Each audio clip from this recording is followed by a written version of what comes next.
আসসালামু আলাইকুম প্রিয় ভিউয়ার্স, আজকে আমরা চলে এলাম রংপুরের চিকলি সিটি পার্কে। এখানের প্রাকৃতিক অবয়ব অনেক সুন্দর। আমরা প্রথমেই এসে মেন দরজায় মোটরসাইকেল থেকে নেমে একটু ভিডিও করে আপনাদেরকে গেট দেখানোর চেষ্টা করতেছি। দেখুন, এটা হচ্ছে মেইন গেট, এছাড়াও আরও দুটো গেট আছে, কিন্তু এটাই হচ্ছে একেবারে প্রথম ফ্রন্টের গেট। আমরা এখান থেকে মোটরসাইকেলের কাগজপত্র নিয়ে আমরা সামনের দিকে এগোতে থাকি এবং মেইন গেট অতিক্রম করে হাতের বাম পাশে মোটরসাইকেল রাখার যে গ্যারেজ আছে, সেই গ্যারেজে আমরা মোটরসাইকেল রাখি। এখানে প্রতিটি মোটরসাইকেল গ্যারেজ করার জন্য আপনাকে 30 টাকা করে গুনতে হবে। আর এটা অত্যন্ত সুন্দর একটা প্রাকৃতিক লেক। এই লেককে ঘিরে অবশ্য এখানে গড়ে উঠেছে এই সুন্দর চিকলি সিটি পার্ক। তো এখনও এটা আন্ডার কনস্ট্রাকশনে আছে, কিন্তু যতটুকু কাজ সম্পূর্ণ হয়েছে ততটুকুতে মনে হয় যে হ্যাঁ সুন্দর। মোটরসাইকেল রেখে আমরা চলে আসলাম টিকিট কাউন্টারে। এখানে আমরা ওয়াটার ওয়ার্ল্ডে যাওয়ার জন্য যে টিকিট লাগবে সেটার জন্য টিকিট নিয়ে প্রতিজন 20 টাকা, 3 বছরের উপরে সবারই টিকিট লাগে। তো 20 টাকা করে দিয়ে আমি এবং আমার সঙ্গীরা মোট 4 জন আজকে আসছি। আমরা ক্রসিং গেট অতিক্রম করে যাচ্ছি। এক এক করে ক্রসিং গেট অতিক্রম করে আমরা ভেতরে প্রবেশ করলাম। ভেতরে প্রবেশ করতেই দেখলাম যে আসলে এক চাচা উনি ছবি তোলার জন্য পোজ নিয়ে দাঁড়িয়ে আছেন, ওনার ছবি কেউ তুলে দিচ্ছেন। তো আমরা সামনের দিকে হাঁটতে থাকি এবং হাঁটার পরে যে চিত্রগুলো চোখে পড়ে সত্যি খুব সুন্দর। যে লাইটিং স্পটগুলো যেভাবে সাজানো হয়েছে এবং যে জলাধারের পাশ দিয়ে এত সুন্দর একটা রাস্তা তৈরি হয়েছে, হাঁটতে আসলেই ভালো লাগে। এর পাশে বিভিন্ন চিত্র, বিভিন্ন তৈলচিত্র এবং কারুকার্য খচিত দেওয়াল, এগুলোর পাশে মানুষ ছবি তোলার জন্য তারা এগুলো তৈরি করে রেখেছে। আর একটু সামনে গিয়ে আমরা দেখলাম যেখানে খুব সুন্দর একটা রেস্টুরেন্টের পাশ দিয়ে একটু সামনে গেলে দেখবেন যে ওয়াটার ওয়ার্ল্ডে প্রবেশ করার রাস্তা।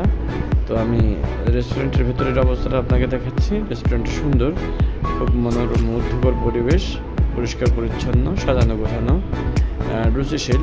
আপনারা এখানে নাস্তা খেয়ে নিতে পারবেন, তবে স্বাভাবিক দামের সাথে একটু বেশি দাম গুনতে হয়। তো আমি আবার ওয়াটার ওয়ার্ল্ডের রাস্তার সামনে একটু দাঁড়ায় আপনাদেরকে দেখাচ্ছি সেলফি নিয়ে। আমার পেছনে আছে আমার সঙ্গী, আমার রুমমেট। তো উনি বললেন যে এখানে আসলে বেশি সময় দাঁড়ালে পেটের ক্ষুধা বেড়ে যাবে, যেহেতু কাবাবের গন্ধ আসতেছে। তো যাই হোক, আমরা সামনের দিকে হাঁটতে থাকি এবং এখানকার মূল আকর্ষণ হচ্ছে বিভিন্ন রাইড, অর্থাৎ আপনার শিপিং, বোটিং, এবং এখানে আছে প্যারিস হুইল। এগুলো আপনারা উপভোগ করতে পারেন। বিশেষ করে আপনারা যখন বোটিং করবেন দুজন হলে, সেখানে পানির উপরে ভাসতে ভাসতে প্রেমিকারা যে আলাপ চারিতা করে সেটা আসলে অনেক সুন্দর। সন্ধ্যা 8টার মধ্যেই শিপগুলো ফিরে আসে, বিকেলের পর থেকে এগুলো ছাড়া হয়। ঘন্টা হিসাব করে এখানে টাকা নেওয়া হয়। আপনারা দূরে দেখতে পারতেছেন, এটা হচ্ছে আপনার প্যারিস হুইল। প্যারিস হুইলটা আসলে অসম্ভব সুন্দর করেছে এখানে। আমি যতগুলো হুইল দেখেছি এভাবে, মানে যতগুলো পার্কে, তার সাথে এটা ডিফারেন্স মনে হয়েছে এবং অনেক বেশি সুন্দর এবং একটু ব্যতিক্রম মনে হয়েছে। চলুন আমরা সামনের দিকে হাঁটতে থাকি। তো এর পাশেই আমরা এখন যে পাশ দিয়ে যাচ্ছি, এটার অপোজিটে আছে আপনার ওয়াটার ওয়ার্ল্ড। কিছুক্ষণের মধ্যে আমরা প্যারিস হুইলের এরিয়া থেকে ঘুরে সব কিছু দেখে আমরা আবার দিকে ফিরে আসব। দেখতেই পারতেছেন আসলে অন্ধকারে অনেক সময় ক্যামেরা ঘুরিয়ে দেখানোর চেষ্টা করতেছি। গাছের নিচে একটু আবছা ছায়ায় কপতিরা বসে গল্প করতেছেন। তাহলে তারা ভবিষ্যতে যে সংসার বাঁধবেন, সেই সংসার বাঁধার যে বুনন স্বপ্ন, সেগুলো একে অপরের কাছে হয়তো ব্যক্ত করতেছেন। এখানে সবচেয়ে সুন্দর পরিবেশ হচ্ছে সকল বয়সী মানুষ ঘুরতে এসেছে আজকে। এটা দেখে খুবই ভালো লাগলো যে মানুষের যে শহরে যান্ত্রিকতা থেকে মানুষ যে একটু মুক্তির জন্য, একটু আনন্দ পাওয়ার জন্য, কিংবা মনকে একটু সতেজ শীতল পরিশীলিত করে নেওয়ার জন্য একটু খোলামেলা পরিবেশে যায়। এখানে আপনারা দেখতে পাচ্ছেন আবার একটা ফ্যাশন হাউস। এই ফ্যাশন হাউসে আপনার মেয়েদের বিভিন্ন ফ্যাশনেবল ড্রেস পাওয়া যায়, চাইলে আপনারা এখান থেকে নিয়েও নিতে পারেন ঘুরতে এসে। তো যাক, আমরা আরও একটু সামনে যাচ্ছি। যতই সামনে যাচ্ছে ততই মনে হচ্ছে যে প্যারিস হুইলটা কেমন হতে পারে, কিন্তু আসলে এটার আকৃতি বিশাল, অত্যন্ত বড়, যেটা আপনারা মানে ক্যামেরায় দেখিয়ে বোঝানো যাবে না আসলে এটার আকৃতি এবং এটার সৌন্দর্য। তো দেখছেন যে মানে লেকে যে বৈদ্যুতিক আলো সেগুলো রিফ্লেকশন হচ্ছে, আর আমার সফর সঙ্গীরা ওনারা হাঁটতেছেন এবং অবগাহন করতেছেন সিটি পার্কের সৌন্দর্যের মধ্যে। তো উনি আবার খুব লজ্জা পায়। আমি বললাম যে আপনারা ক্যামেরার সামনে আসেন, যদি এখানে ভিডিও দেখে আবার আপনাদেরকে কেউ পছন্দ করে। যাই হোক, আমরা দেখতেছি হেঁটে হেঁটে স্পটগুলো আপনাদেরকে দেখানোর চেষ্টা করতেছি। তো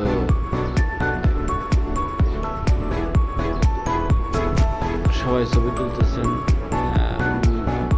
বাচ্চার বাবা বাচ্চাটাকে নিয়ে কোলে নিয়ে আসেন, আর বাচ্চার মা ছবি তুলে দিতেছেন। এভাবে প্রত্যেকেই এখানে আসলে দেখলাম যে ছবি তোলায় ব্যস্ত, সর্বোপরি সবাই ছবি তুলতেছে।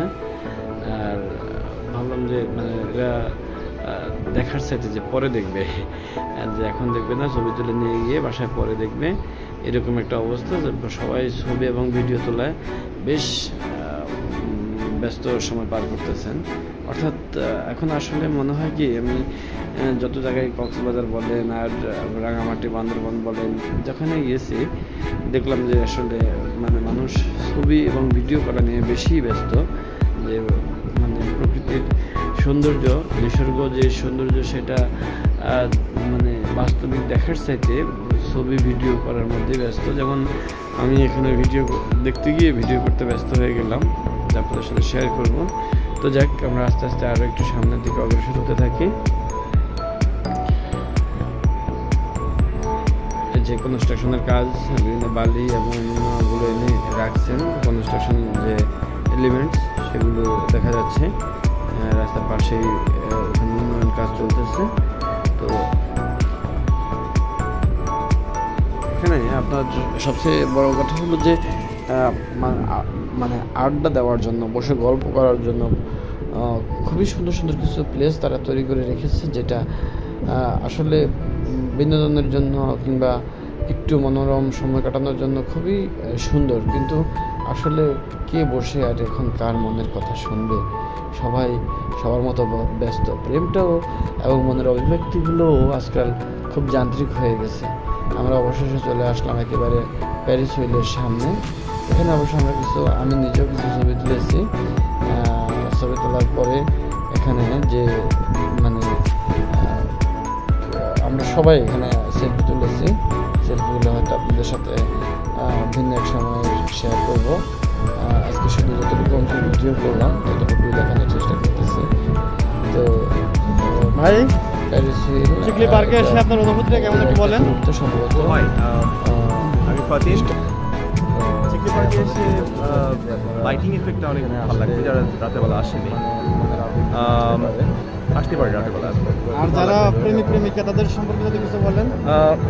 পরিবেশটাকে স্পয়েল করবেন না, আপনারা যেখানেই যান সেখানে একটা ব্যাড ইম্প্যাক্ট তৈরি করেন। পরিবেশ রক্ষার দায়িত্ব আপনাদের নিজের, আমাদের সবার। তো যাই করেন অনৈতিক কাজে জড়িত হবে। Thank you, thank you. দিলেন। তো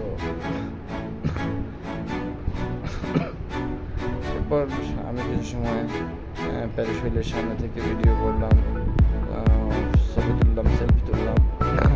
তারপর নেমে পড়তেছি আমি একেবারে লেকের পাশের দিয়ে যে রাস্তা তৈরি করছে একাকি বসে কথা বলার জন্য নির্জনে, সেই জায়গাটা করতে যাচ্ছি। দিকটি দেখা যাচ্ছে যে শেষ পাতার দিকে কিছু কপতি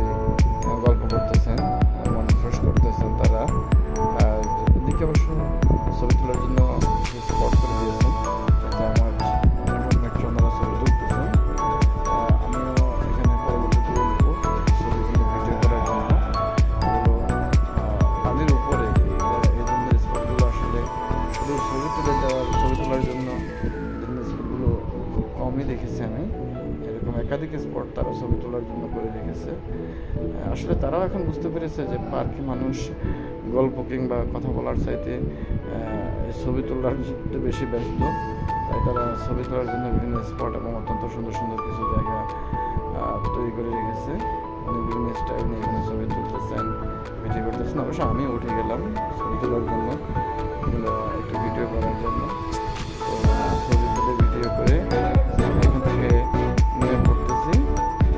নিয়ে পড়ে আমি আবার চলে গেলাম আমাদের সেই প্যারিস স্পটের পেছনের সাইডে, যেখান থেকে টিকিট নিয়ে প্যারিস হিলের মধ্যে যাতায়াত মানে করতে হয়, রাইডটা এনজয় করতে হয়। সেই পেছন সাইডে আসলাম, এসে দেখলাম অত্যন্ত উঁচু, মানে তাও কমপক্ষে 10 টাকা হবে পুরো হুইলের যে এটা তারও বেশি হতে পারে, কিন্তু ক্যামেরা আসলে অত বড় আসে না। এর পাশ দিয়ে আমরা আস্তে আস্তে আবার হাঁটতে লাগলাম, হেঁটে হেঁটে চলে আসলাম এবার ওয়াটার ওয়ার্ল্ডের অপোজিট দিয়ে ঢুকে আমরা দেখলাম যে একটু আবছা অন্ধকারময় জায়গাটা। তারপর এটা দ্রুত জায়গাটুকু অতিক্রম করে আমরা সামনের দিকে অগ্রসর হতে লাগলাম। এদিকে উপরে চারটা সেদিন ছিল, এখানে একজন রমণী দাঁড়িয়ে আছে অন্ধকারে। আমরা উপরে চাঁদ দেখানোর চেষ্টা করতেছি। দেখেন চাঁদটা অত্যন্ত সুন্দর এবং পূর্ণ চাঁদ ছিল এদিন। এখানে একটা রেস্টুরেন্ট আছে, কফি শপ মতো, তো এখানে আপনারা চাইলে একটু রেস্ট নিতে পারেন। তারপর চলে গেলাম সেই ওয়াটার ওয়ার্ল্ড, যেটা কৃত্রিম তবে প্রাকৃতিক আদলে তৈরি করতে চেয়েছেন তারা, এবং কিছুটা তারা সাফল্য হয়েছেন। এখানে উপরে চাঁদ, তারপরে পাহাড়ি ঝর্ণা, আর ঝর্ণার পাশে বিভিন্ন পাখালি কিচিরমিচির বরফ ছিল এখানে। অবশ্য আছে, এখন দেখা যাচ্ছে না। তো ঝর্ণার যে সৌন্দর্য সেটা সত্যি এখানে মনোমুগ্ধকর। এখানে শুধু দেখতে পাবেন, ঝর্ণায় অবগাহন করা যাবে না, গোসল করা যাবে না, কারণ নিচের যে বরফগুলো আসছে আর নিচের যে পানিগুলো সেগুলো দেখে আমার কাছে খুব একটা পরিষ্কার মনে হয়নি। আর আমি এখানে কিছু ছবি তুললাম, ভিডিও নিলাম।